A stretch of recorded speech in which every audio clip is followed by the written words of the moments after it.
Oh, I forgot the spotlight. Here we go. All right, perfect. Okay, kia ora everyone. I'll get us going with the karakia. Karakia timatanga. Whakataka te hau ki te uru, whakataka te hau ki te tonga. Kia mā kina kina ki uta, kia mā taratara ki tai. Ehi ake ana te atakura, he tio, he huka, he hauhu, te hie Māori ora. Kia ora and welcome. Ko Frian Wadia Toko Ingoa. I'm your host for today, and we have got Staci McLean with us, who is our guest for the Korero today. Okay, so I'm going to introduce you, Staci, and then I will hand over to you so you can do a bit more of an introduction about yourself. And I'm really, really excited to have you. Thank you for coming along. Thank you Really for having me. appreciate it. So Staci McLean is a author, speaker, coach, and the founder of the Neurocollective NZ, where she works alongside individuals, families, and community groups to foster greater understanding, inclusion, and belonging for neurodivergent people. Drawing on both lived experience and her work supporting neurodivergent individuals and families, Staci advocates for more inclusive environments and practical approaches that help people feel seen, valued, and supported. She is also the author of the book A Place Where I Belong, which explores the experiences of neurodivergent individuals and the importance of creating spaces where everyone can truly belong. So we're going to talk a little today about Staci's own personal journey, coming into the space of advocacy for neurodiversity, and also sharing some of your reflections and practical ideas, where we can, work with communities, how we can work with communities, get them on board to improve inclusion, and create more inclusive spaces for our neurodivergent people. And I think it goes without saying, Staci, when we are advocating for inclusion, there's always the experience behind it that comes with a whole lot of trauma and hurt and dissociation, a whole lot of exclusion, a whole lot of rejection. And navigating some of that is a really important task for a lot of our individuals as well as families, isn't it?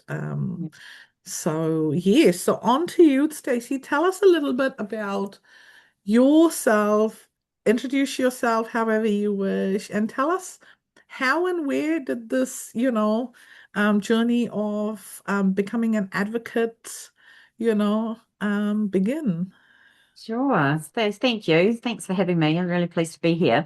You've shared a lot about me already, but I work as an author and a speaker, and I think for me, the journey kind of into advocacy started with my writing. So I released my first book. So I've written 5 books in all. My first book in 2018, and my first book was about my journey recovering from alcoholism. The journey, okay, how I became an alcoholic and how I worked in recovery as well. So very much the book is regarding my recovery journey. And so from that, even releasing that book and starting to speak around that at different community groups and churches and things like that, I met a lot of people who were in addiction and worked with a lot of people kind of on the marginal areas of, particularly in churches or in community groups.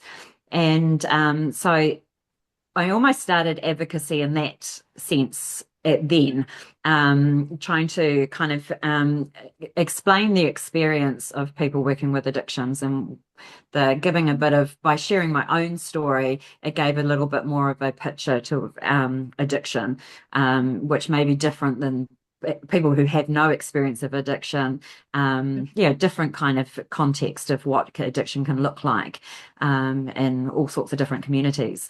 And yeah, through that and working with other areas that I've worked with single moms and different women's ministry and things like that, I've did a lot of kind of non-professional, kind of just voluntary type work, or just working with people, gone alongside people, coaching and mentoring and advocacy at work, just because that was kind of what I fell into. But it wasn't until I did the book about neurodiversity that I kind of got into it in more work related, and with the Neurocollective. I have two neurodivergent children myself, so my experience comes from being as a parent for them. And my experience, the book is focused a lot on the church context and a Christian context, but that's only one part of organization. And I've had people read the book and they've said, it's relatable to churches and schools and education and workplaces and everything, because it's a very similar kind of setup in all organizations. So I had my own experiences with my kids and the struggles that I had, and very much felt very alone in that. And the fact that I thought that I was kind of the only one. I was the only one having these experiences. I didn't even really share what was going on in our home with even some of my closest friends, because I just reflected on it, thinking I was the one that wasn't parenting well enough, or I was a bad mum, or I just wasn't doing a good enough job. So I always put it back onto myself. So it wasn't until I started doing the advocacy work in these other areas that I started having more honest conversations with people who are in my life. And it really starts with that, is actually sharing the reality of the true experiences. And then from there, people started telling me their stories. And I kind of say I'm an author, but I'm also a story collector. I love talking to people and finding out their stories and their journeys, and hearing about their journeys, and then using their stories as a way of being able to share, so that people understand the experience of other people. And so that's what I did when I set out to write a book about neurodiversity, because I really felt that it was something I was called to do. I stepped out and just started having, I wanted to get some experience from other people. So I held discussion evenings right across the country and online, asking people to come and tell me their experiences. And it was great for me to get information, and to find out what the real experience was for people who are living their real lived experience as parents of with children with neurodiversity, but also adults who are neurodivergent living in communities, and trying to attend church, or trying to find places of belonging. So I looked at it from both those angles. And so finding their stories and having some really positive experiences, and some things that are working really well in New Zealand's communities, and in New Zealand churches in particular, but also hearing some real awful stories and some real painful stories of rejection and trauma that was caused in part from rejection from communities. Yeah. So that's a big part of it for people. And also a lot of our neurodivergent adults who are in our communities, out in the communities, are very vulnerable to be in positions that will create more trauma, or harm to them. So I got their stories together, and that's kind of where the book kind of came together. So it's my lived experience with my kids, but also after the organization, the work that I've been doing for 2.5 years, I've talked to hundreds, if not thousands of people at this stage, right across New Zealand, from big towns, little towns, all sorts of different communities, and also overseas as well. So America, the UK, Australia. So, and those kind of the stories that I'm hearing are similar across all those kind of Western countries. In fact, New Zealand, we're probably a little bit further ahead in this inclusion and belonging area than some of the feedback that I get from overseas. So so the work I do with the Neurocollective now is very much advocacy, working with usually adults, or with families, in certain circumstances that they may just need somebody to walk alongside them, somebody to bridge that gap between talking that they need to communicate something to either a leader or somebody that's in charge of something they're involved in, and just to be able to communicate their needs, really. Most of the time, it's not kind of conflict, it's just the misunderstanding or a mismatch between their expectations and what they need, very much so. So advocacy, and also do a lot of training and workshops around the country about neurodiversity, yeah, and belonging. Amazing. Um, Stacey, as you were talking, I was thinking there's so many sort of layers to your journey, starting with Yep. that own journey around, addiction and rehabilitation. Um, do you find that there is a higher percentage population of neurodivergence in that space of addiction requiring support? And what do you think needs to be the point of difference for them in terms of how they're being supported? Because I know you said that is exactly how your journey started. Yeah. What could services and agencies who are supporting rehabilitation for individuals with addiction who are also neurodivergent be doing better? What Mm, works well, and yeah. what helped you in your own personal sort of Yeah. journey? So I think this is a very new area. I think that addiction services and social services are starting to see this correlation. There has been some research, obviously, overseas with that people who are neurodivergent are more likely or at higher risk for things like addiction and depression, anxiety, other mental health, because of just not so much the neurodivergence themselves, but the disadvantages and the barriers that they experience, and they're just self-soothing and trying to regulate themselves in the ways that they choose to do Mhm. it. And I know from my own personal history and family history as well that is very evident in my own life. And it's interesting the work that I've done. Yeah, a lot of addicts that I work with have encountered over the years have some area of neurodivergence.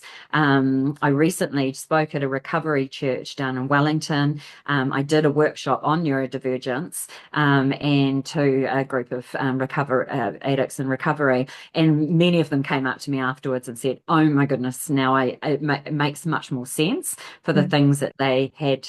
Experienced that they were using alcohol and drugs to manage Mm, their overwhelm and their sensory issues and things like that. So a lot of people are just starting to becoming aware of that. I also worked in Glenard for a while in social services, working with groups and facilitating groups, and we were seeing a lot of that people were say had ADHD and were undiagnosed, and through that as part of that, plus the situations that they were living in, were either engaging in alcohol and drugs or ended up in the prison system as well. So coming out, so that was a situation as well. So there's a lot of those mm, kind of, if you start off as a marginalized group, then you're yeah. more likely to end up in a marginalized group. And so I Mm, think that just even as we look at the ways that we can service neurodivergent people in those high risk areas better, looking at things like just an understanding of neurodivergence and how yeah. that is presented, and where teaching those regulation skills, and often people just having an understanding. If we can get diagnosis as adults, that's beneficial, but it's not always as easy as that we would like. But having that understanding of that, okay, this may be autism, it could be ADHD, that I'm trying to self-medicate or self-soothe myself with Yeah. these kind of unhelpful behaviors. So finding Mm, different ways to manage those kind of feelings. So teaching people those kind of ways of like mindfulness techniques and things like that, whether medication is appropriate as well, is something to explore. yeah. But also understanding where there's a lot of miscommunication or misunderstanding. So I was also working with a social housing group, talking to the social workers about the kind of things that they could encounter when they're working with families who are at risk or in transitional housing, who are neurodivergent, and some of the things that they may see that can be viewed as antisocial behavior, which are Mm, actually neurodivergent behavior, just not understood. mm, So with an understanding of that, it gives them a Mm, better way to actually be able to approach these families to put them in the right kind of accommodation that suits them. So, yeah, looking at things like, if there's a particular child, they've got a child who's autistic, who's prone to running away, putting them in a property that is yeah. fenced or is not by a main road or things like that.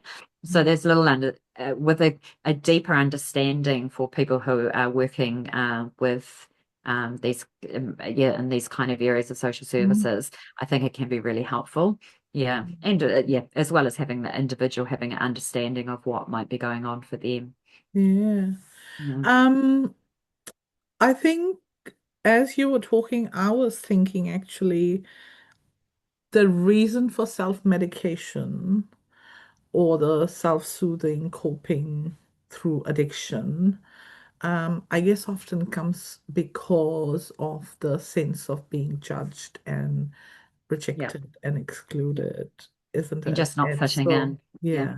And I yeah, think like even before, this is why it's so important um, to have the inclusion and belonging happening across communities, across services, across systems, because without that sense of inclusion and belonging, when people feel judged, excluded, and discriminated, yeah, they end up in pathways where they are trying to find coping mechanisms, and yeah, addiction is one of yeah. those Yeah, pathways, and a isn't lot it? of those kind of groups, so like in addict circles or gangs or kind of those groups that may be around unhelpful behaviors, they can find family really and that belonging. Mm, Very much for me, that was a big thing of not mm, having family, a very stable family environment. Drinking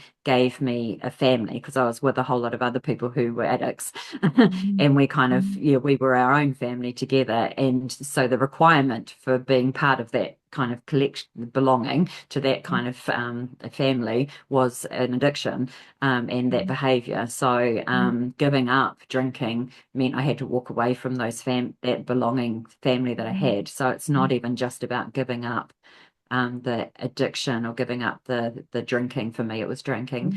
mm, I had to give up the only family place where I felt belonging and the only people I found belonging. Now, whether they were mm, true friends is another story, but mm, at the time they felt like my only family, my the people where I belonged. So it was, yeah, yeah, it's giving up a whole lot. Yeah, another layer of yeah, mm. things that you're giving up when you give up a substance. Yeah. True. And the other thing is I think from the nervous system lens, when you are with something familiar or someone familiar, um, no matter what they might be objectively, they feel safer than something that is unknown or something that is new, isn't it? And Yeah. Yeah. so even if it is harmful, even if it is not the best option, if it's familiar, you know, then you want to stay with it. So it is very hard to break Yeah, and that. if yeah, particularly for people who are neurodivergent, if they've got highly unregulated nervous systems, then Mm, if they're using a substance that's giving them, even if it's a false sense of security or a mm, short-term kind of regulation mm, from that external drug or alcohol or whatever they choose, whatever kind of mm. unhelpful behavior they're choosing, that yeah gives them short-term stability.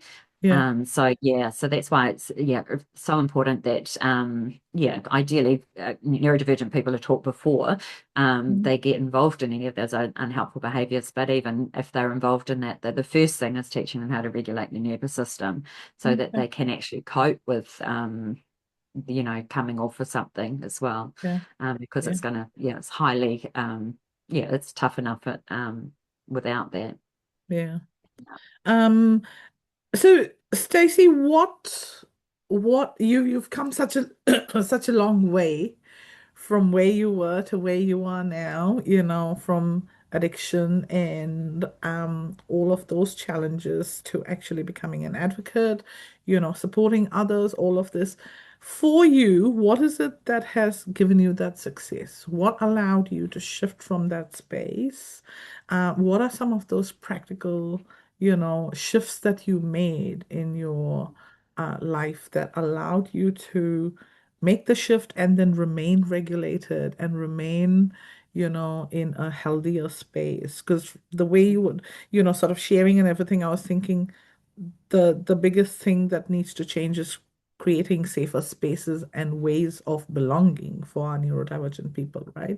So they don't end up in the unsafe spaces or unhealthy, harmful sort of spaces and ways of being. So what is it that helped you to make that shift and then remain in a healthier space, a healed space? Sure. Yeah, so for me, so my addiction happened when I was really young. So I was 14 when I started drinking, and kind of reached my kind of rock bottom, I suppose, what we love to say in addiction circles, at about 23, 24. And so I reached the point where just my whole life was kind of falling apart. My drinking was completely out of control. And for me, coming into faith, so I became a Christian and got involved with the church. And so for me, that was creating that place of belonging. And it wasn't just the belonging. So like I had to walk away from all the friends that I had before with the drinking. So I had to create a new friendship circles. I had to create a whole new way of living life. And it wasn't something that happened very quickly for me. I don't think it was the best thing, but it was what I did at the time. I just stopped drinking and I didn't actually go to any recovery programs. I didn't, get any counseling or anything at that stage when I stopped drinking. And I don't recommend doing it that way because it was a very slow process. It's really is really important that you have professionals around you that can help you in that time. Because I did it, yeah, the long way. So it did take quite a long time. I mean, I'm taking, 10 years it took me to kind of get to a place where I felt like I was okay. Because not only, first of all, I had to learn how to live life without drinking. So all the things that I took, because I did it over those very formative teenage years, I never learned how to socialize without drinking. I didn't know how to cope with a bad day, but I didn't even know how to cope with a good day. So if I had a good day, I didn't know how to celebrate without drinking. So it was that side of thing. It wasn't just the negative stuff. It wasn't just, oh, I've Yeah, had a really terrible day. How do I get through it? It was yeah, actually all the good sides of life as well that I didn't know how to yeah, do. So I didn't know how to manage my emotions on both ends of the scale. So yeah. learning how to be happy, and then what do I do with that? So that was quite a Yes. new thing because I hadn't really felt joy without being drunk. So it Yeah. was kind of, yeah, that was a really different thing, which is not something that I expected. But I also, yeah, needed to know how to relate to people, how to talk to people, how to, do a whole lot of things. Yeah. I could manage and mask for a certain amount of time when I was drinking. I wasn't like drunk all the time, but I wasn't held down a job and things, but it was just kind of I held out until the weekend type thing. So Yeah. then when I stopped drinking, I had to learn how to be more even so that I Yeah. didn't have that kind of hold out for the weekend and then crash and that Yeah. type of thing. So being more regulated on a more even keel. Yeah. So yeah, finding belonging in the church community was really important to me, and I think that's one of the reasons why I feel very strongly and do the work that I do. That finding community is so important, Mm. particularly if your family of origin or your natural family is not a safe place to Yeah. do that or find that. Yeah, family doesn't have to be a biological thing.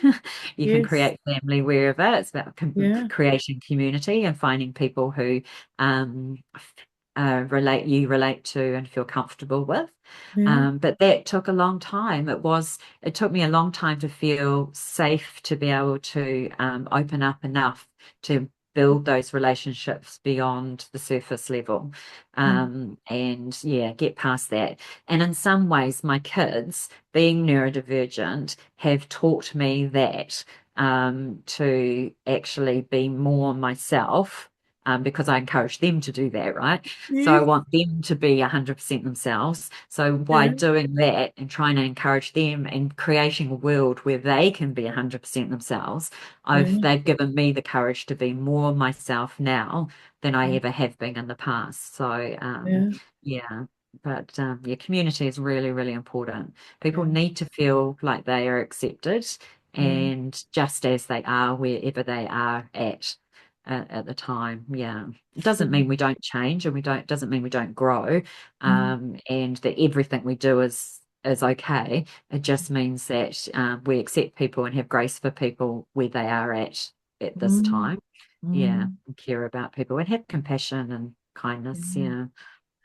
That's really fascinating, Stacey, because I was going to ask you in terms of the connection you have with the church, and you do advocacy in that space as well, Yeah. how to make spaces more inclusive, churches more inclusive, church communities more inclusive. I mean, I work with our autistic tamariki who are quite, young, and often parents have said how being part of the church community becomes really hard. When your Mm. child isn't sitting and having the expectations of being quiet or behaving in a certain way, um, and parents have at times felt like they they feel like they need to step away from that community because that community isn't working for their child. Um, I'm just wondering where and what, because I know you talked about there have been positive experiences that people have shared, and you've had the negative as well. We know the negative. Tell me a little about the positive stuff. Like, what are the factors that allow neurodivergent people, families with young neurodivergent kids, disabled children, to feel included and that sense of belonging within a church community? What Mm. are the little things, the little shifts and practices that make that possible? What has Yeah, worked for so people? it is very much the experience of a lot of families, and I hear it all the time, and that's kind of what fires me up to do this work because particularly if a family wants to be involved in church, I Mhm. just don't want them to. They should have the opportunity to do that if that's what they want to do, and a lot of Yeah. family parents do feel that pressure to keep their kids behaving and that the kids, yeah, they struggle to fit, and that's definitely was my experience as well. And it's not because church leaders or church staff or anything are trying to do that. It generally comes from a place of just not understanding. And Mm, so a lot of what I do is that education side of things. And it, like you say, it is a lot of really little things that make the difference. And a big part of that is kind of knowing the people in the congregation, in the church, mm, and not having blanket kind of ideas of what this is what we do for autistic people, this is what we do for ADHD people, and mm. having these ideas of what the stereotype kind of ideas. Yeah. So yeah, so in the some of the things that yeah, some churches are doing some really amazing things. There's some really good initiatives that are doing things differently. So having neurodivergent church services just for neurodivergent people or people with disabilities. Mm. Yeah, so particular Okay. or Lego clubs have been really good, and there's Okay. lots of different groups that are doing different things in little small pockets around the country. Yeah. There's a group that I'm involved with that's doing like a youth group for neurodivergent young people from kind of 16 to 30. So there are really great things happening. I do encourage there's two sides of it. There's the side of actually creating specific activities and groups for neurodivergent people and for people with Mhm. disabilities as well. I kind of include that in there, Yeah. which is great. But one of the things I heard the most when I was interviewing people and when I talk to people is they don't want this separated. They actually want to be included. So there's Mm. this really fine line we walk Mm, between providing services and special things for yeah, people who are neurodivergent, but also not excluding them from the main thing as well.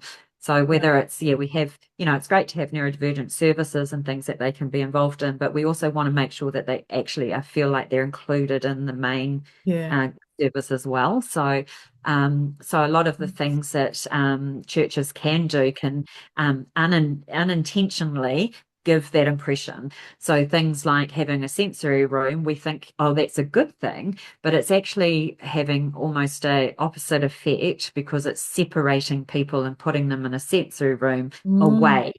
Whereas doing things like having noise cancelling headphones or normalizing if a child is vocalizing in a service or walking mm, around, or as playing on the phone or has got a fidget or something like that, normalizing that kind of things that people learn mm, differently, people need to move sometimes, and those type of things, normalizing that so they're actually able to be in a service and mm. not given, the judgment, the side eyes kind of thing, or take your Yeah, child out when they're doing those kind of things, that it's just a yeah, normal part of every day. So the churches that do very well and making people feel comfortable yeah. do those sort of things, or they'll look for ways to meet the need. So instead of just, we'll have some noise cancelling headphones and some fidget toys and that's enough, but actually Mm, looking for the needs of the family. So if a family, say, has a child who's a runner, yeah, maybe for that family, they need a volunteer to meet them at the car park to push the baby in the pram while the mother yeah, looks yeah, after the toddler who's autistic. So yeah, things like that, or the people on the door not, touching the head of the child when they come in, and things like that, because the yeah, child doesn't like to be touched, or, or even including neurodivergent people in volunteer roles, even though it might be a little bit more tricky. So they may need a little bit more time to learn a skill or to be supervised a little bit, but they can be on the tea and coffee after the service kind of thing. yeah, So finding ways that they can be volunteers and can be part of the service. Yeah, so that those things like that, there's those really little things that can be done. yeah, And what happens when when churches do that, it actually slightly changes the culture of the yeah, congregation. So people naturally become more inclusive, and that feeling of belonging. And it has an incredible flow-on effect because we're not just talking about neurodivergence here, yeah, because if we make accommodations for neurodivergence, then that benefits people with all disabilities, people with mm, mental health challenges, people who, any kind of fringe, kind of marginalized group mm, that is coming into an organization like that. If we are showing that we're accommodating to even just neurodivergence, it yeah, has this feeling of acceptance for everybody and inclusion. So true. it's bigger than just neurodivergence. Yeah. Yeah. I love that. And I think it's really great that you've spelt out all those tiny little things. Because like you say, it's not a blanket thing, this is how we're gonna do it. It's more Mm. about really looking at the individual needs, isn't it? The Yeah. person-centered Yeah. approach, which is Absolutely. so critical. Yeah. One of the things I say in my book and when I'm doing training is ask the experts. And the experts are not, the therapists and the psychologists and all that. It's actually asking Yeah. the people who have lived experience who live in your town, in your Mm, community, attend your church, who are sitting in ask them what is their mm, experience. Because even mm, for me, I can kind of come in and look around an environment and identify mm, some issues there may mm, be. But the people mm, who are living there every day and are attending your church, they're the experts, and they're the experts on themselves as well. They know what they need. They know mm, they're the experts on their child and what their child needs. So I really try and encourage churches to just talk to the people directly. mm, And it's very surprising that that's not something they've considered often, that to have that little conversation about to the actual people, what is it that you need, mm, and how can we serve you? Because often mm, it's put on, the onus is put it, and this happens with disability in general again, the onus mm, is put on the person to reach out if they need help. So it's kind of like, well, let us know if you need anything.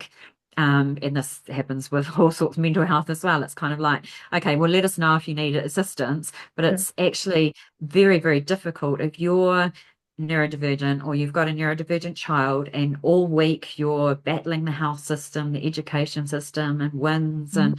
and you've got this kind of constant advocacy going on, then to then go in on Sunday morning and advocate for yourself or your child in this environment or a different environment or in a social environment. Mhm. So it's really the onus has to is on the people who are you to actually be proactive and actually, well, Mhm. what can we do for you? And just ask those Mhm. questions. Mhm. So even just understanding the experience of what it's like to be a parent of a neurodivergent child is quite an eye-opener for many people who have no experience of what it's actually like. True. Yeah, And I think, it's so important, isn't it, for us to understand that the um, sense of belonging and that sense of inclusion comes only when you have that inner sense of felt safety. And yeah, that's going to vary for each person based on, their individual sort of um, personal needs, yeah, as well as the way they've interacted with the world so far. And, it is so important to understand that everybody is going to feel seen, heard, and valued in different ways. yeah, And so again, yeah, the individualized approach is what I really like that you're talking about over here, rather than a blanket, we've got a sensory box, a sensory yeah, room, this is available for you. Um, the permission to be authentic, you spoke about that, that your children encouraged you and sort of gave you the courage to be yourself, be more authentic. And I love that. And it's a similar thing for me. My kids have really helped me to be more authentic, and not always have to present myself in a way that others expect me to, show up. So I think that's a beautiful thing our kids give us, isn't it? The yeah, courage and the motivation to practice what we, yeah, give them, and yeah, practice what we preach, basically, yeah. to them. So it is beautiful. In what ways have you shifted and changed, Staci, in terms of becoming authentic? What are some of the things that you have allowed yourself um, to be more, genuine and authentically you Mm. um, in your Yeah, journey? I think very much understanding that being more accepting of the way that I process the world, I think. And just I always kind of looked at things and thought, oh, that's a weakness that I have to fix of some of the things that I do. Whereas now having so much more knowledge about neurodivergence and that more desire to be authentic. So my kids are okay with themselves as well. And, I'm okay with the way that they process things. So why wouldn't I be for me? So I think, and giving myself permission to process things differently or have needs, to feel comfortable in certain situations and feel okay to kind of say that. Um, it has, yeah, it's just given me more confidence to be okay with the things that, I used to think were things I had to fix. Yeah. So in terms of yeah, I sleeping has always been an issue for me, and it's my whole family's like this. But I can't. I've never been able to just lie down and fall asleep because my mind is just going constantly, right? So I've always listened to audiobooks and things like that. Yes, it's or had the TV going when I before I had a phone, in the Yeah. olden days, Yeah. to be able to fall asleep. And now I understand that as a kind of that ADHD side of me, of a Mm. way of actually calming my mind enough so I could sleep.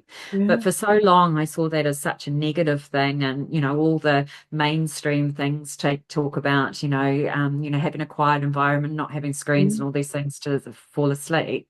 Whereas now at my age, I've kind of accepted the fact I don't need as much sleep as what is prescribed. And Mm. that's okay because I know how much I need to function well.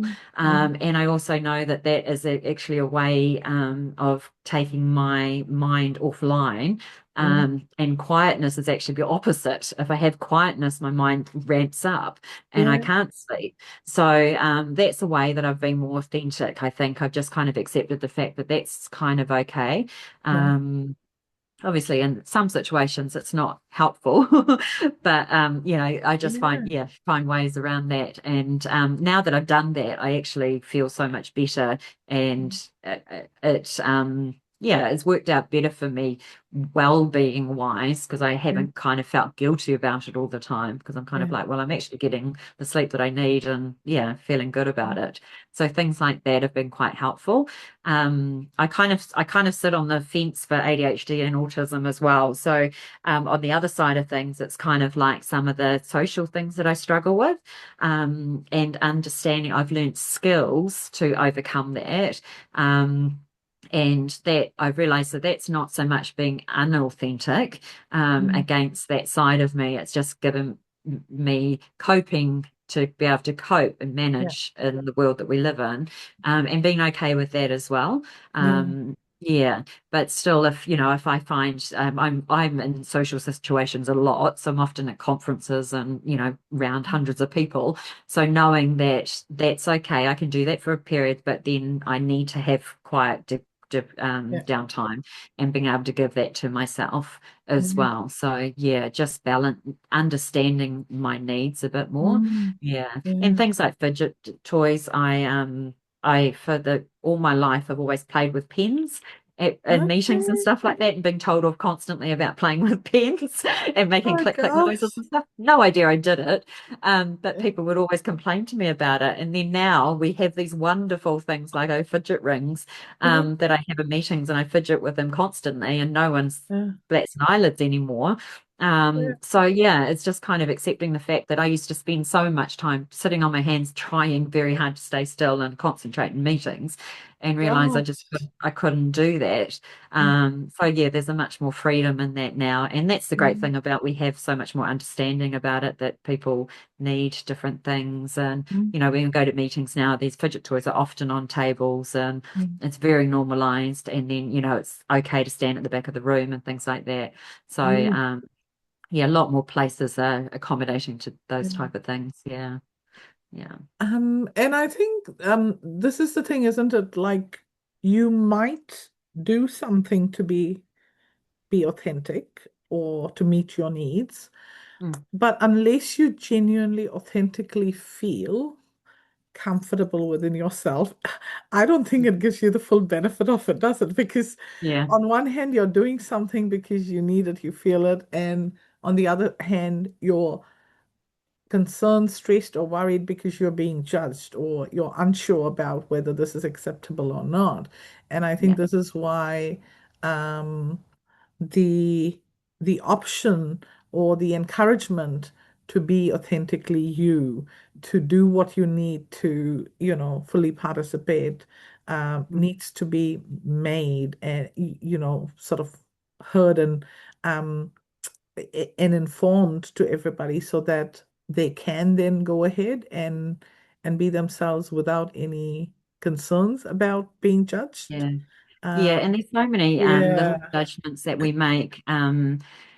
Just something that came up this week, just talking about, this, we have all these modern kind of ideas of how people should be, right? People should be balanced, and you should do this amount of time doing this activity, and you should play sport and music and all these things Yeah. we put on kids to do. And then, Yeah. of course, when I've had my kids who are have very strong special interests, Yeah. and that has made them very successful in what they're studying now as young adults. And I've kind of pushed into that because I'm like, well, yeah, I can see this huge benefit for them.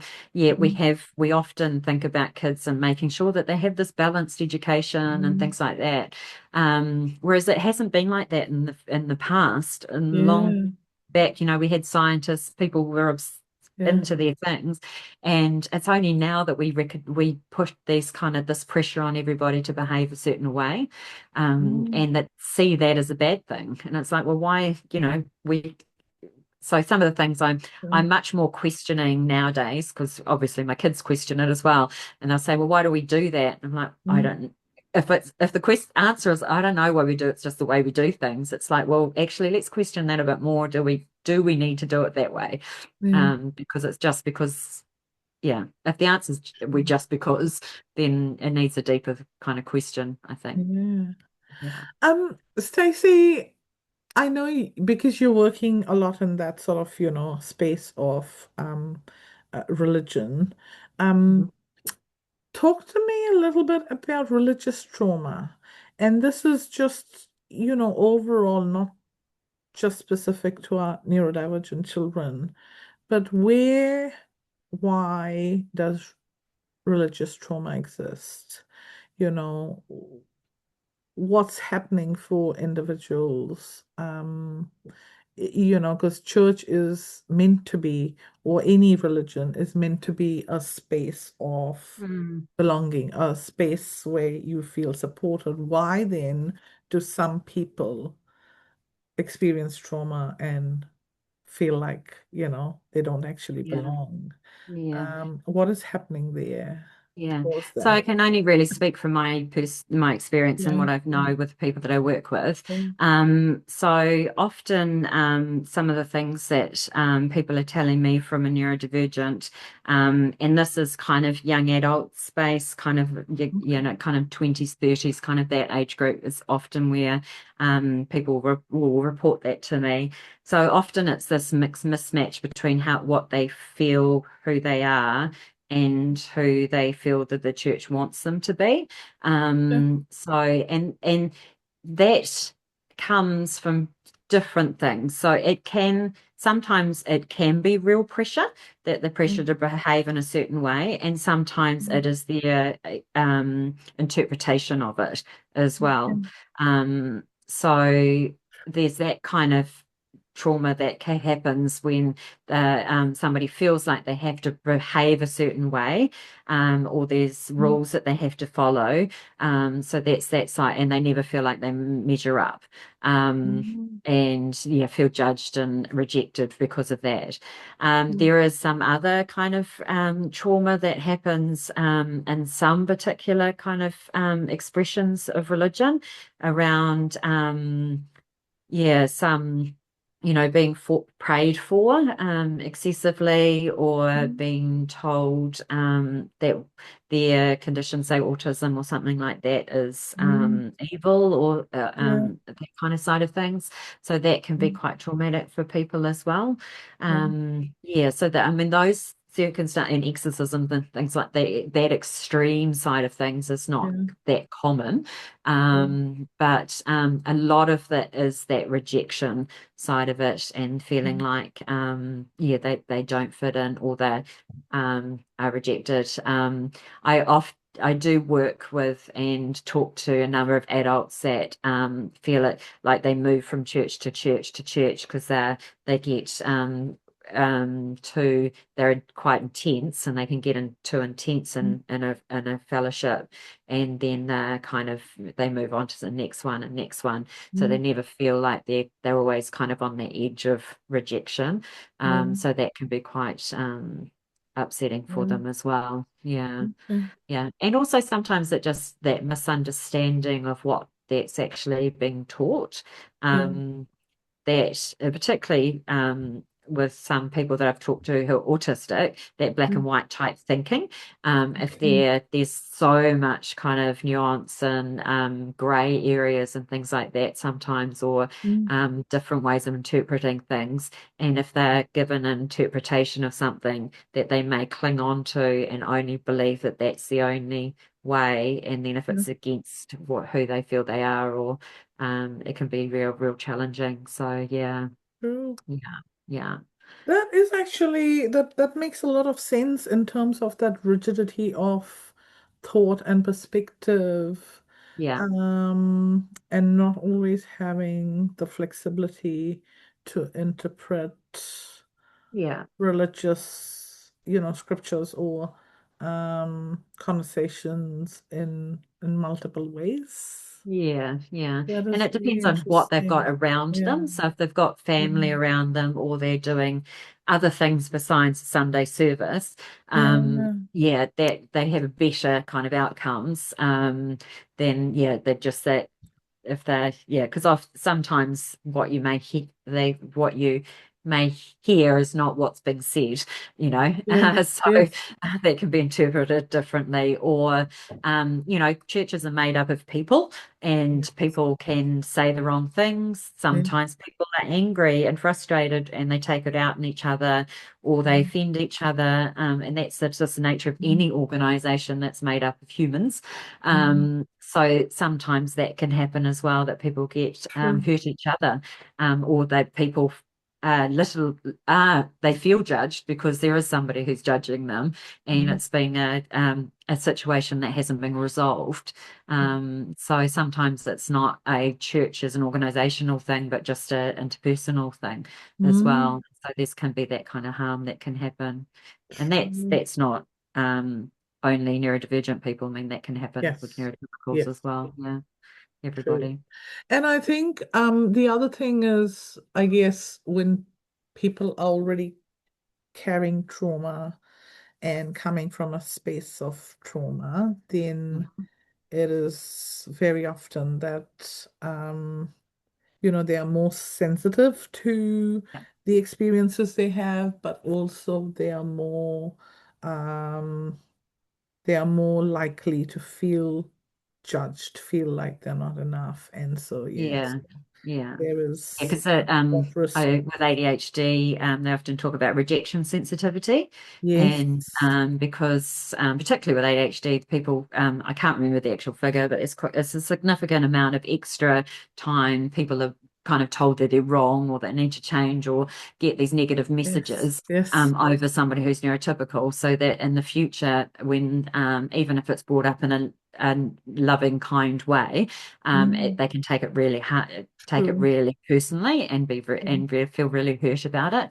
And it may not even be any form of criticism. It could just be, a text that's sent that's interpreted the wrong way or things like that. It may not be Yes. what the person meant at all. So yeah, those kind Yeah. of things can then end up people getting hurt. Yeah. True. Um, Stacey, if you could change one thing in Aotearoa, um, to really, really support our neurodivergent youth, individuals, families, um, what would it be? Oh my goodness, that's a big What would question. Because you have been working in this space for so long, you've written so many books, um, and sometimes I'm smiling because I'm thinking, as a parent, I used to imagine myself as someone who was just paddling away, and I was like, I just have to keep going to advocate for my children and to make the change happen. And I'll try whatever I can, do whatever I can. And it just feels like you've sort of done a similar thing, trying out different things, advocacy, working in the space, educating community groups, training, writing books. Um, what do you what do you think if there was something that could really, really make the change happen, shift happen, what would that one thing be? Um, oh, that's a big question. I think all the little things that we do are important, but the big thing is just being kind to each other. And that goes beyond, just being polite and, saying nice things to each other. But actually, I think real kindness is actually about finding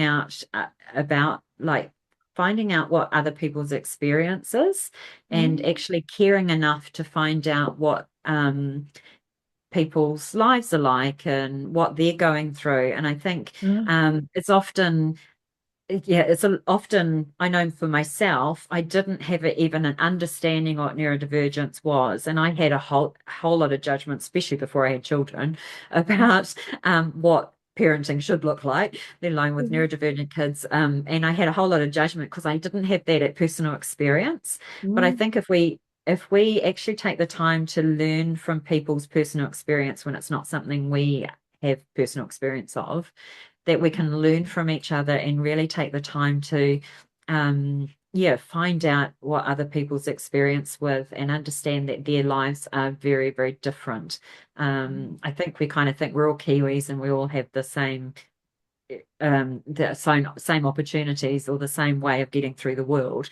And it's not until you actually see that that's open to you in some way, either you've got a family member with disability or neurodivergence or struggles with mental health, that you start to realize actually some of the really little things that we take for granted, like going to the supermarket, um, big, huge things for some people. And if we start to have an understanding of that, you start to see the world in so different. And so I think that gives us compassion for each other, more compassion and more tolerance and patience for mm, each other as well. yeah. Yeah, I think that's probably what I would say. That is beautiful. And when you can see the need in other people's lives, I think that then motivates you to be different as well. Yeah, I remember when my kids were really little, um, it was really important for me that I could go grocery shopping with my children.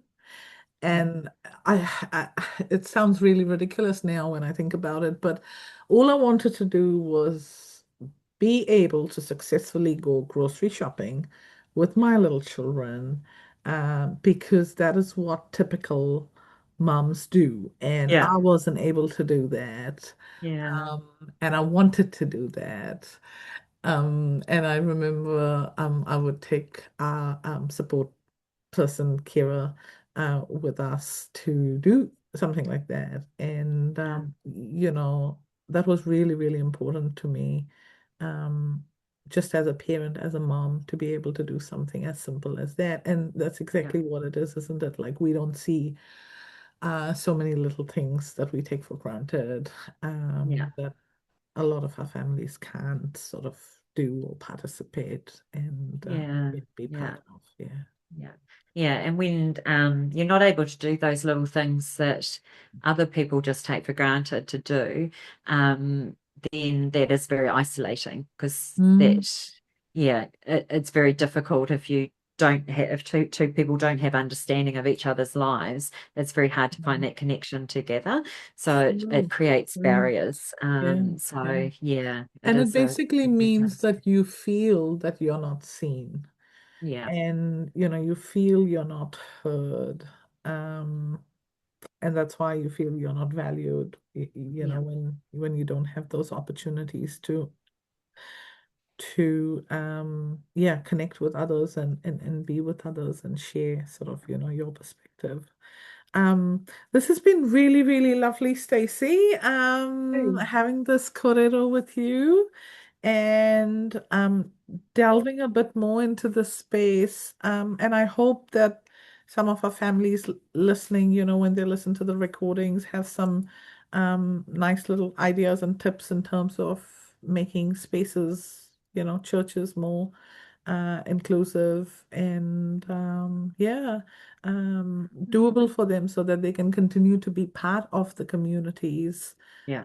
that they have been a part of until they've had a child with Yeah. neurodivergence. Yeah. So yeah, and I think it's important that continuity of the community networks and connections. for families is so important, isn't it? So, Very much so. yeah, Yeah. absolutely. Look, thank you very much. Oh, Stacey, we will share on our Facebook page where to connect with you and things like that. yeah. But before we close, before I do the karakia, is there anything that you wanted to share? Uh, No, I just want to say thank you for having me. And yeah, absolutely anyone's welcome to reach out and love to connect with people. And if I can help in any way, love to do that. okay. And where can people find your book? So on my website, so stacimclean.co.nz. Yeah. Oh, perfect. Easy. Thank you. Thank you. Kia ora, Stacey. I'll close us with the karakia. Karakia whakamutunga, unuhia, unuhia, unuhia ki te uru tapunui. Kia wātia, kia mama, tēnā kau. Te tinana, te wairua i te ara takata. Koia rā e rongo, whakairia ake ki runga.